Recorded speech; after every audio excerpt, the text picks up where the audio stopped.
The cowboy dragged the half-drowned woman into his cabin, then quietly told her she could only stay 3 days. Cold river water poured from Evelyn's sleeves onto the cabin floor as the storm shook the windows hard enough to rattle the lantern hooks.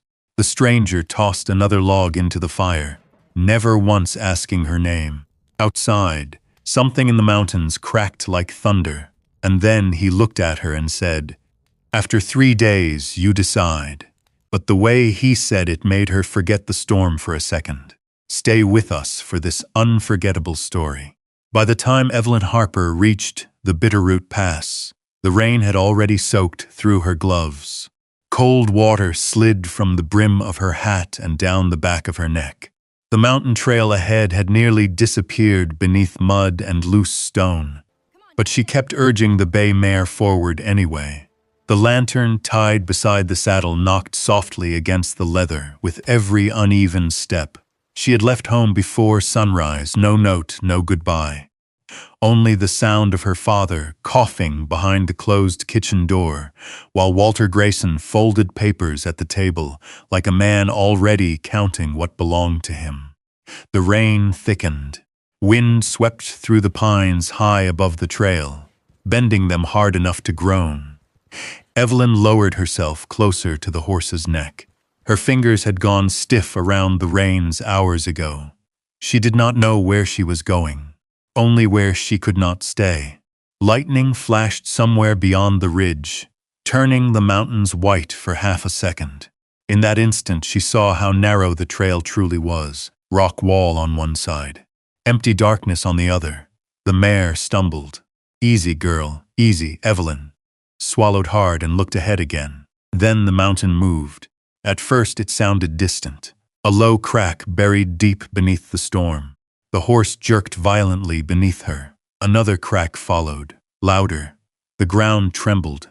"Move," Evelyn whispered, pulling hard on the reins. But the sound came all at once after that.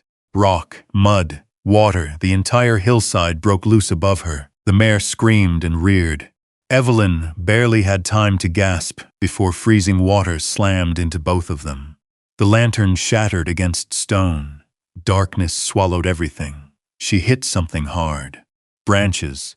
Mud filled her mouth. The current dragged her beneath the freezing floodwater.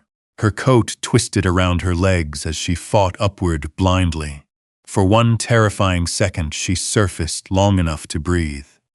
Then another wave rolled her under again.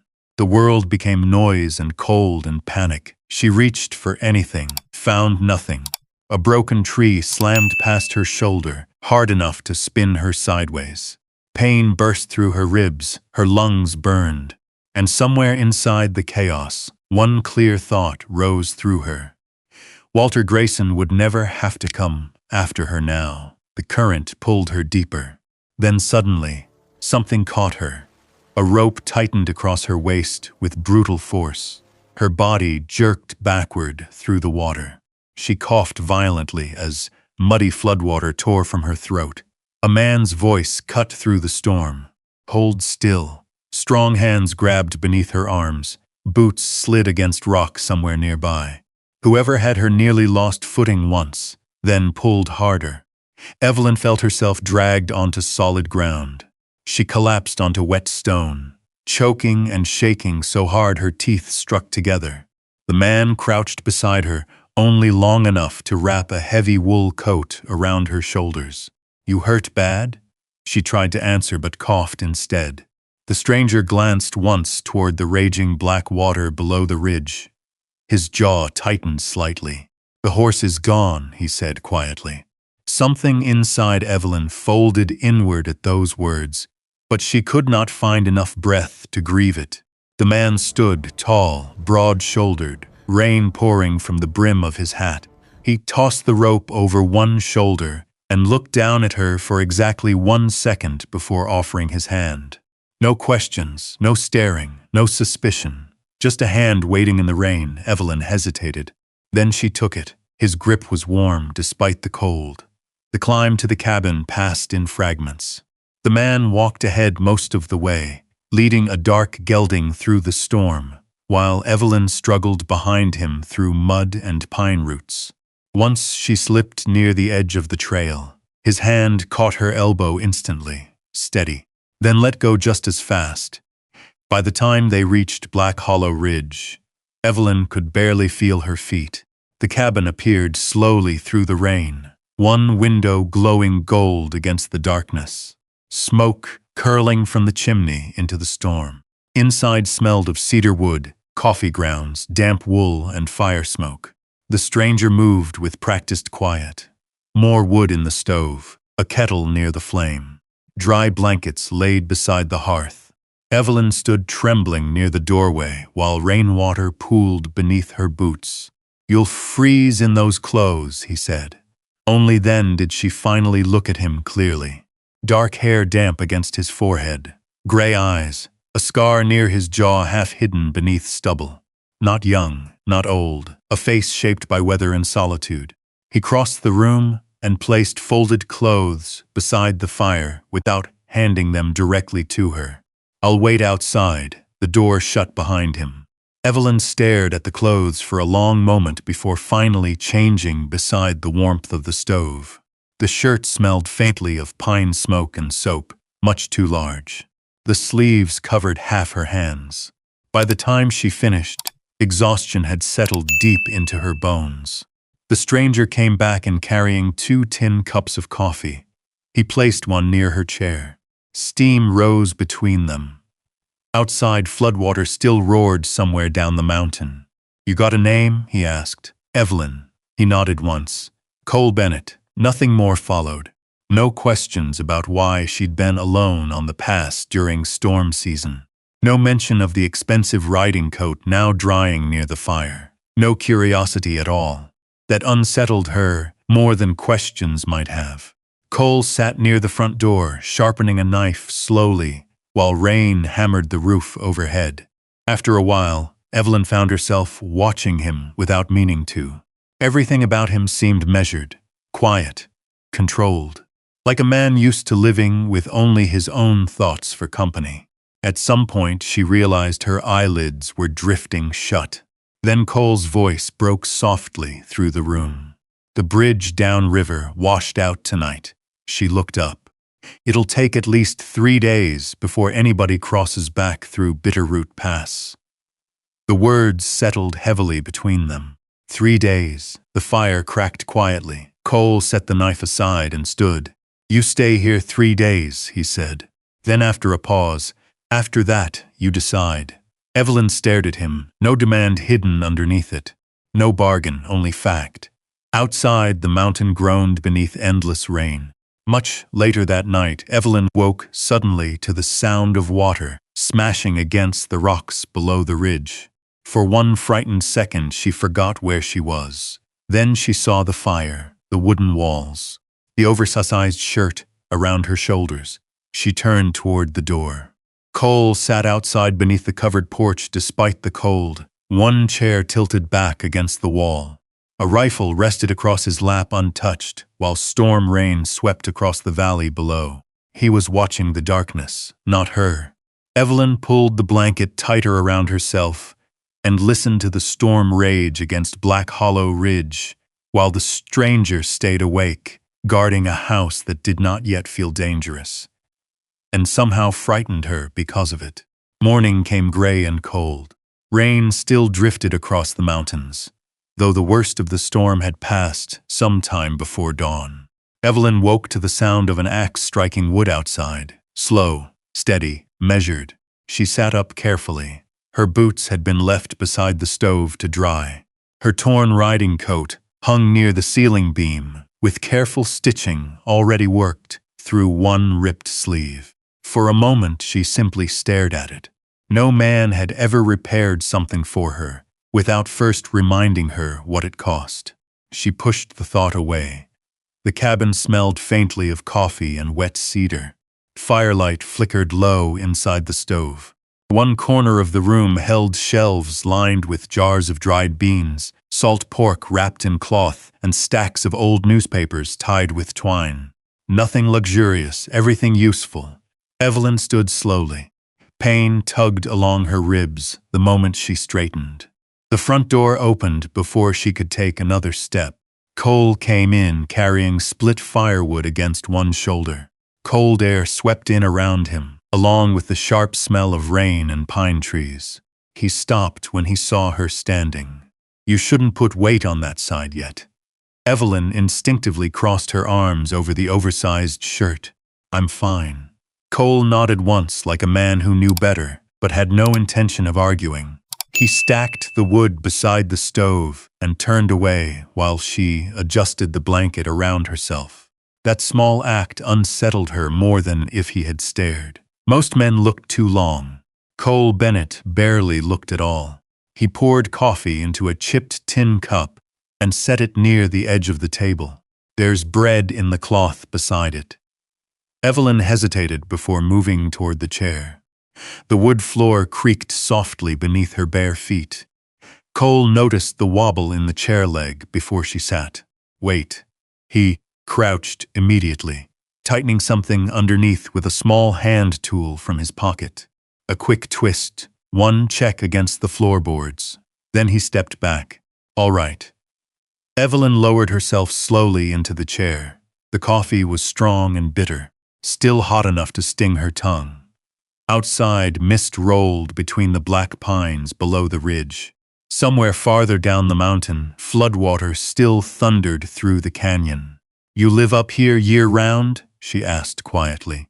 Cole sliced dried apples onto a tin plate before answering. "Most years. Alone?" Another pause. "Yes." That was all. No explanation offered. Evelyn watched him move around the cabin. Every object seemed to have its place. Coffee grinder near the stove. Rifle cleaned and hanging above the door. Boots lined beside the wall, with dried mud brushed carefully from the soles. A life built for one person. Cole glanced toward the window. Roads gone near Miller's Crossing. Might take longer than 3 days if the river keeps rising. Something strange moved through Evelyn at those words. Relief. Followed immediately by guilt for feeling it. She lowered her eyes to the coffee cup.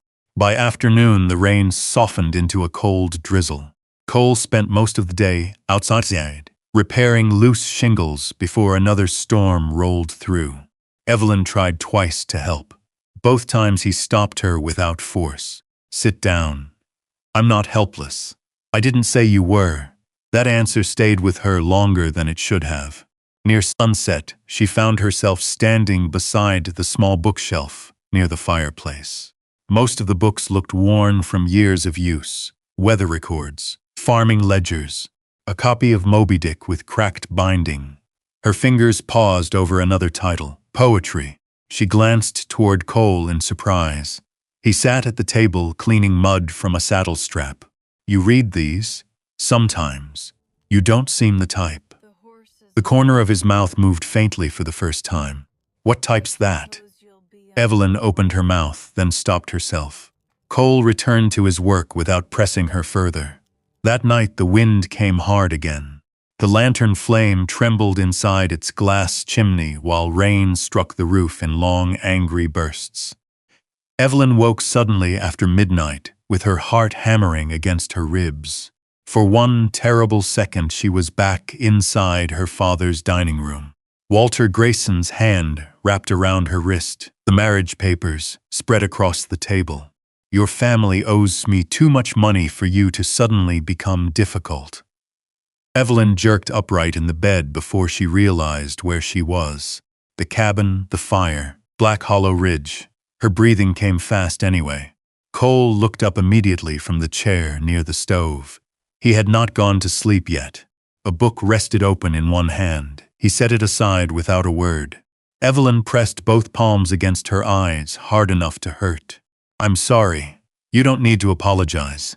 The storm cracked loudly outside. Cole stood, crossed halfway toward the bed, then stopped himself before reaching her. That hesitation mattered. More than she wanted it to. He pulled the other chair closer instead, and sat down near the foot of the bed, elbows resting loosely on his knees. No touching, no questions, just presence. Slowly, Evelyn's breathing eased. The lantern burned low between them.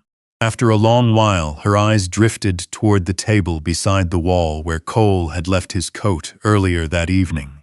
One side pocket hung partially open. Something metal glinted inside. When Cole finally stepped outside to check the horses near dawn, Evelyn crossed quietly to the coat. Her fingers closed around cold metal, a deputy sheriff badge, old, scratched near the edges. She stared at the name engraved beneath the tarnished silver. Cole Bennett. The cabin suddenly felt different around her. Not dangerous, but no longer simple either. When the front door opened again, Evelyn slipped the badge back exactly where she found it. Cole entered carrying snowmelt water in a bucket. His gray eyes moved once across her face. Not suspicious, not careless either. Like a man who noticed everything and spoke about almost none of it. Evelyn looked away first. Outside, the storm clouds finally began breaking apart over the Bitterroot Mountains. But something else had quietly begun inside the cabin, while the rain kept them trapped beneath the same roof. And neither of them seemed ready to name it yet. The next morning arrived with sunlight, for the first time in days. Thin gold light slipped through the cabin window and stretched across the floorboards beside the stove. Outside, the mountains steamed beneath melting frost. Water still rushed hard through the canyon, below Black Hollow Ridge. But the storm itself had finally broken apart. Cole stood near the hitching post, brushing down the dark gelding, when Evelyn stepped outside, wrapped in his wool coat. Cold air touched her face immediately. It smelled clean now. Pine trees, wet earth, smoke drifting from the chimney. For a few seconds, neither of them spoke. Evelyn watched him tighten the saddle straps with quiet concentration. His sleeves were rolled past his wrists. Fresh cuts crossed his knuckles from splitting wood the day before. "You're getting the horse ready," she said softly. Cole nodded once. "Trail should hold by tomorrow afternoon." Tomorrow. The word settled heavily between them. Evelyn looked out toward the valley below, where fog still clung low between the trees.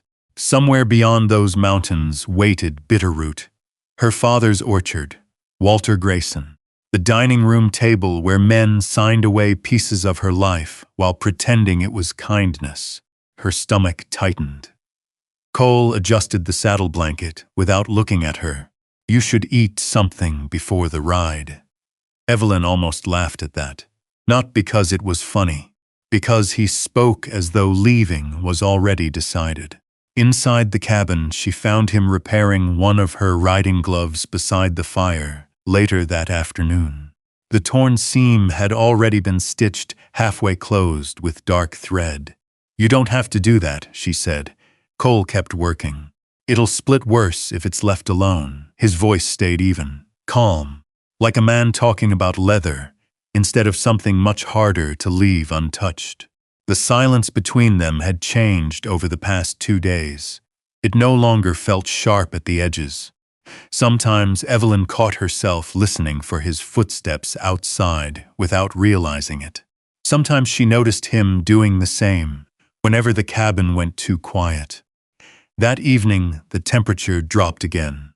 Cole brought down a bottle of whiskey from a shelf above the stove and poured a small amount into 2 tin cups. Firelight flickered softly against the wooden walls while wind moved through the pines outside. Evelyn accepted the cup carefully. The whiskey burned all the way down. For a while they simply sat there, listening to the crack of the fire. Then Cole spoke without lifting his eyes from the flames. "You planning to tell me who you were running from?" Evelyn stared into the whiskey a long moment before answering. "Walter Grayson." Cole's hand stopped moving around the tin cup. The room grew very still. "My father borrowed money after the late frost ruined half the orchard last spring," Evelyn continued quietly. "Walter paid the debt before the bank could take the land." Cole said nothing. He drew up marriage papers 2 weeks later. The fire cracked sharply between them. Evelyn forced herself to keep talking. "My father called it practical. Said Walter could protect the family. Said women marry for security every day. She gave a faint smile that carried no humor at all. I think he stopped seeing me as his daughter somewhere along the way. After a while, I became part of the payment. Cole finally looked at her then, not with pity, something quieter than that. What happened to your wrist? He asked. Evelyn's fingers tightened instinctively around the cup. He grabbed me during the signing. Cole's jaw shifted once, only once, but she noticed. Outside, wind brushed softly against the cabin walls. Evelyn lowered her eyes. You ask me why I ran. She swallowed hard. That's why. For a long moment, Cole said nothing at all. Then he leaned back slowly in the chair beside the fire.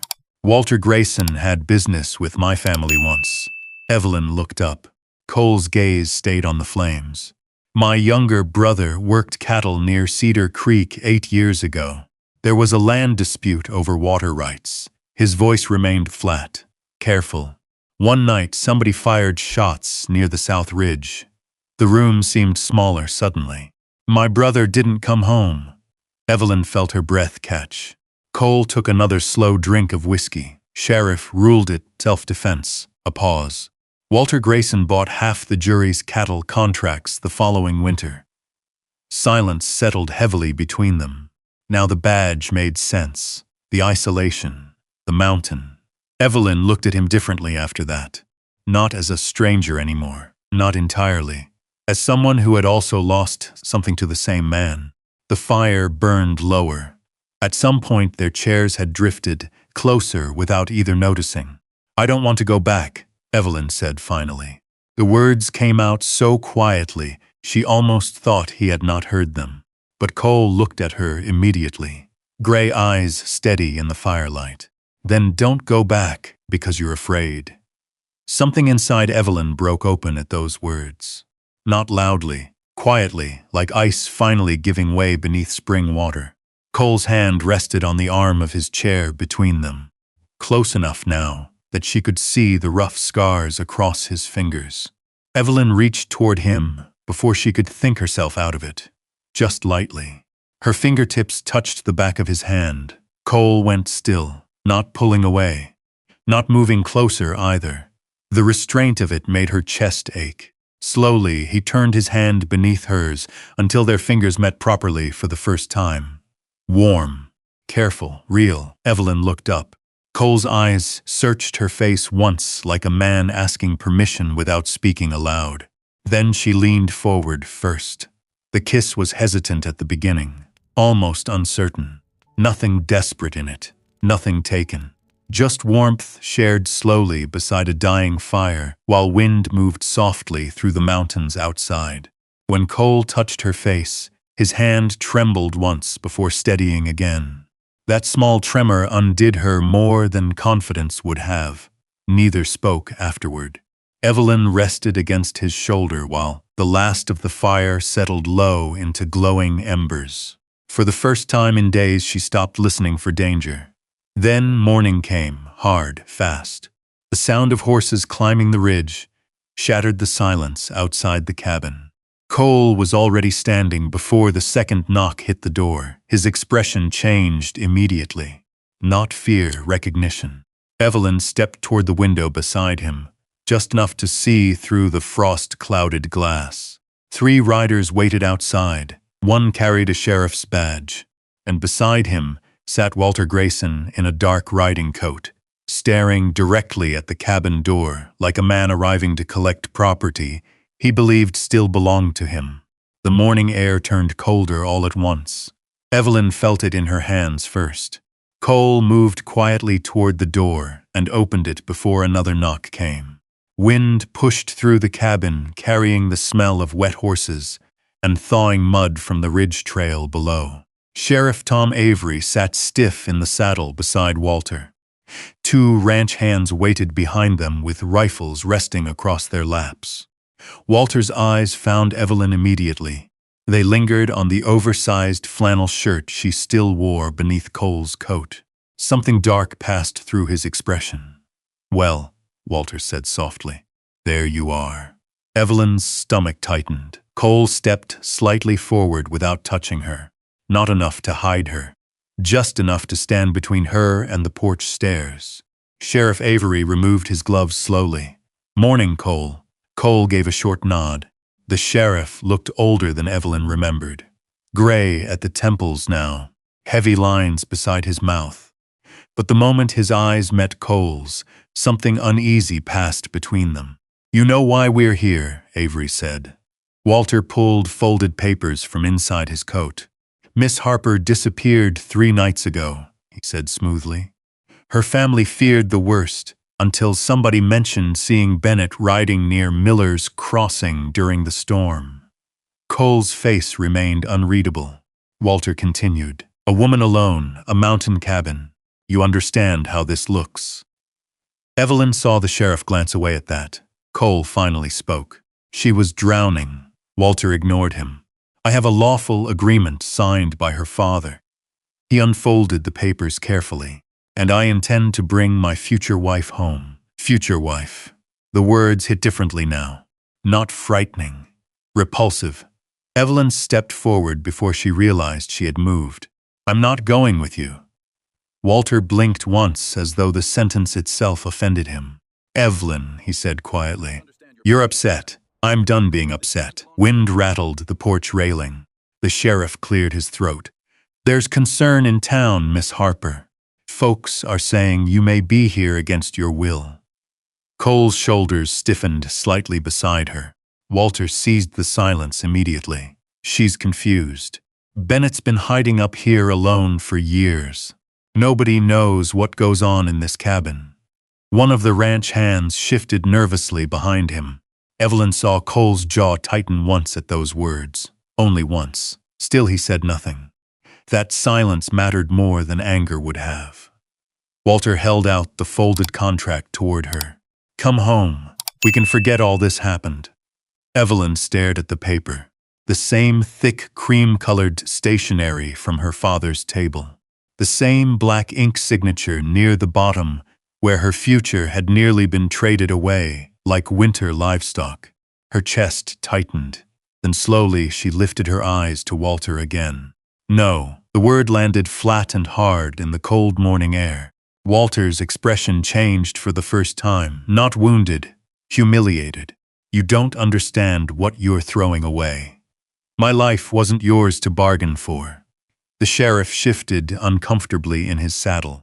Walter stepped forward onto the porch. Cole moved instantly, not threatening, not loud, but solid enough to stop him there. For one long second, the two men stood facing each other, while wind swept through Black Hollow Ridge. Walter smiled thinly. "Still pretending you're some kind of lawman, Bennett?" The old wound opened quietly across Cole's face. Sheriff Avery spoke before things could sharpen further. "That's enough." His eyes moved toward Evelyn. "Miss Harper." He removed his hat slowly. "I need you to answer plain. Are you staying here by force?" Silence filled the porch. Even the horses seemed to settle still beneath it. Walter watched her carefully. Cole did not look at her at all. That mattered too. He wasn't asking her to save him. Wasn't asking her for anything. Evelyn realized suddenly no one had ever given her silence before. Men usually filled every room with instructions, decisions, demands. Cole left space, even now, especially now. Evelyn drew a slow breath. "No," she said. Walter's face darkened. "She doesn't know what she's saying." Evelyn ignored him. Then louder this time. "He's the first man who ever left me free to choose." The words settled over the porch, like the breaking of something old. Sheriff Avery looked at Cole differently after that. Not suspicion. Recognition. Walter laughed once under his breath. "You think this mountain drifter can protect you? You think living in this shack makes you free?" Evelyn took another step forward. "I'd rather sleep in a cabin with respect than in a mansion where I'm owned." The ranch hands exchanged uneasy glances. Walter's calm finally cracked. "You ungrateful little..." "Walter." The voice came from below the ridge trail. Everyone turned. An old wagon rolled slowly up toward the cabin through the mud. Beside the driver sat a thin, elderly man wrapped in a faded buffalo coat. Old Jonah Mercer. Walter went pale almost instantly. Jonah climbed stiffly down from the wagon. His eyes settled on Cole first, then on Walter. "I should have spoken years ago," the old man said quietly. Nobody moved. Wind rustled through the pines. Jonah removed his hat slowly. "Your brother didn't start that shooting, Cole." His voice trembled slightly. "Walter Grayson paid men to scare him off the South Creek land. Things got out of hand. The world seemed to stop breathing." Sheriff Avery stared at Walter. Walter stepped backward once. "That old fool's confused." "No," Jonah said. "Just tired of carrying it." Cole stood completely still beside Evelyn, almost too still. The sheriff folded the marriage papers carefully and slid them back toward Walter. "I think," Avery said slowly, "you and I are heading back to Cedar Creek." Walter looked around the porch like a man suddenly realizing nobody stood with him anymore. His eyes landed on Evelyn one final time. But whatever hold he once believed he had over her was already gone. By the time the riders disappeared down the ridge trail, the mountains had gone quiet again. Evelyn stood on the porch beside Cole, listening to distant hoofbeats fade into the valley below. Neither of them spoke. Then, very gently, without looking at her, Cole reached down and adjusted the loose cuff around her wrist, where the cold wind kept slipping inside. The touch lasted barely a second. Still, Evelyn felt it long after his hand fell away. Winter settled slowly over Black Hollow Ridge after that morning. Not all at once. First came the colder wind sweeping through the pines before dawn. Then thin sheets of ice along the horse trough beside the barn. Then snow gathering quietly beneath the porch rail like flour sifted across dark wood. Evelyn stayed. Not because there was nowhere else to go. Because for the first time in her life, leaving was no longer something decided for her by another person. The cabin changed little at first. A second lantern hung near the door. Another coffee cup beside the stove. Her gloves drying beside Cole's each evening after carrying wood in from the shed. Small things. Still, they filled the rooms differently. Most mornings Cole rose before sunrise.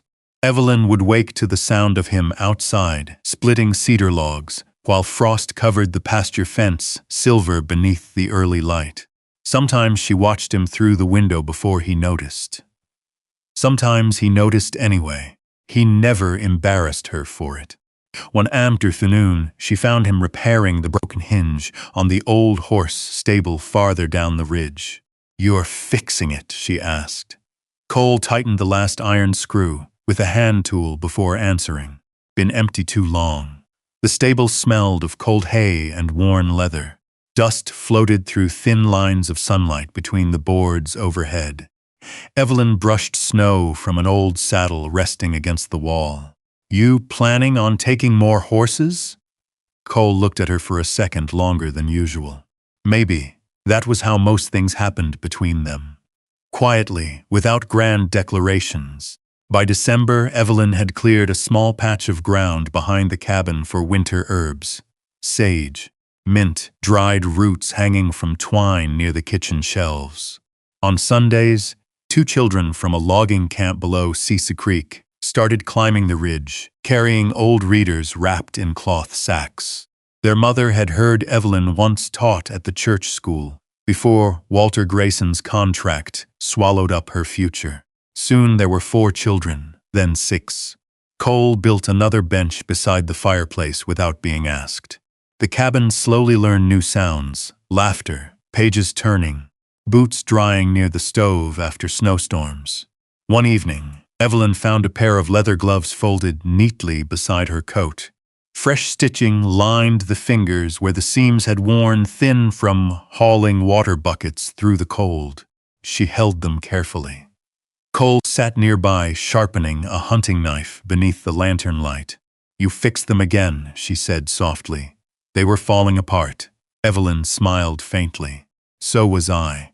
The knife stopped moving for half a breath. Cole looked up then, not startled. Just honest in a way that still caught her off guard, sometimes. Outside, snow drifted softly against the porch steps. Months passed. The people in Cedar Creek, slowly stopped whispering every time Evelyn entered the general store beside Cole. Sheriff Avery tipped his hat now, instead of studying them with suspicion. Walter Grayson left Montana before spring thaw. Nobody missed him much. One afternoon near the end of winter, Evelyn rode into town beside Cole with a wagon full of preserved apples and dried herbs to trade at Miller's Mercantile. On the ride home, the sky darkened suddenly over the mountains. Snow came fast after sunset. By the time they reached Black Hollow Ridge, wind was already howling through the trees, hard enough to shake the stable doors. Evelyn climbed down from the wagon first, then stopped. Somebody stood near the porch. A young woman, barely more than a girl, her dress soaked through from snow and sleet. One hand wrapped tightly around a small cloth bag hanging from her shoulder. Fear lived plainly on her face. The same fear Evelyn remembered carrying through Bitterroot Pass that first night. Cole noticed it too. The girl looked between them uncertainly. "I'm sorry," she whispered. "I saw the light from down the ridge." Wind pushed hard against the porch behind her. Evelyn stepped forward before the girl could say anything else. "It's all right," she said gently. "Come inside before you freeze." The girl's shoulders sagged with relief, so sudden it nearly looked painful. Cole opened the cabin door and added another log to the fire without a word. Warm light spilled across the snow. Inside, the kettle still sat near the stove from supper. 2 extra cups rested drying beside the sink. Evelyn helped the girl remove her wet coat, while Cole quietly pulled another blanket from the shelf near the bed. No questions came first, no suspicion, no demands, only warmth, only shelter. Later that night, after the storm settled over Black Hollow Ridge, Evelyn stood beside the window, watching snow gather softly beneath the pines. Cole came to stand beside her, close enough that his shoulder brushed hers lightly. Neither spoke for a while. Far below them, the mountains stretched dark and endless beneath the winter sky. Years earlier, Evelyn had crossed those mountains believing she was running from the end of her life. Now she understood something different. Some storms destroyed people. Others carried them exactly where they were meant to begin again. Cole reached for her hand quietly, and this time when she held his back, neither of them let go. Maybe that's what stays with us, long after stories like this end. Not the storm, not the fear, not even the mountains. It's the moment someone finally feels safe enough to stop running. If you've ever had a season in your life where you felt cornered, where every road seemed chosen for you before you even had a voice, then maybe you understand why Evelyn stood in that doorway and opened it for another frightened stranger years later. Because healing rarely arrives all at once. Sometimes it comes quietly, in a lamp left burning after dark, in a chair pulled closer to the fire, in a man who never once tried to own the woman he loved, and in the courage it takes to believe you deserve gentleness after living too long without it. Out in places like Black Hollow Ridge, people survived winter by learning who they could trust when the wind turned cold. Maybe life isn't so different, and maybe love, the real kind, is not about being rescued at all. Maybe it's about finally being seen, and still being allowed to choose. If this story reminded you of someone, or of a chapter in your own life you still carry quietly, leave a comment below. Somebody out there may need those words more than you know. And if you'd like, stay a little longer with us. There are still more stories waiting beyond the next trail. Stories about lost people, second chances, and the kind of love that keeps a light burning in the window long after the storm has passed.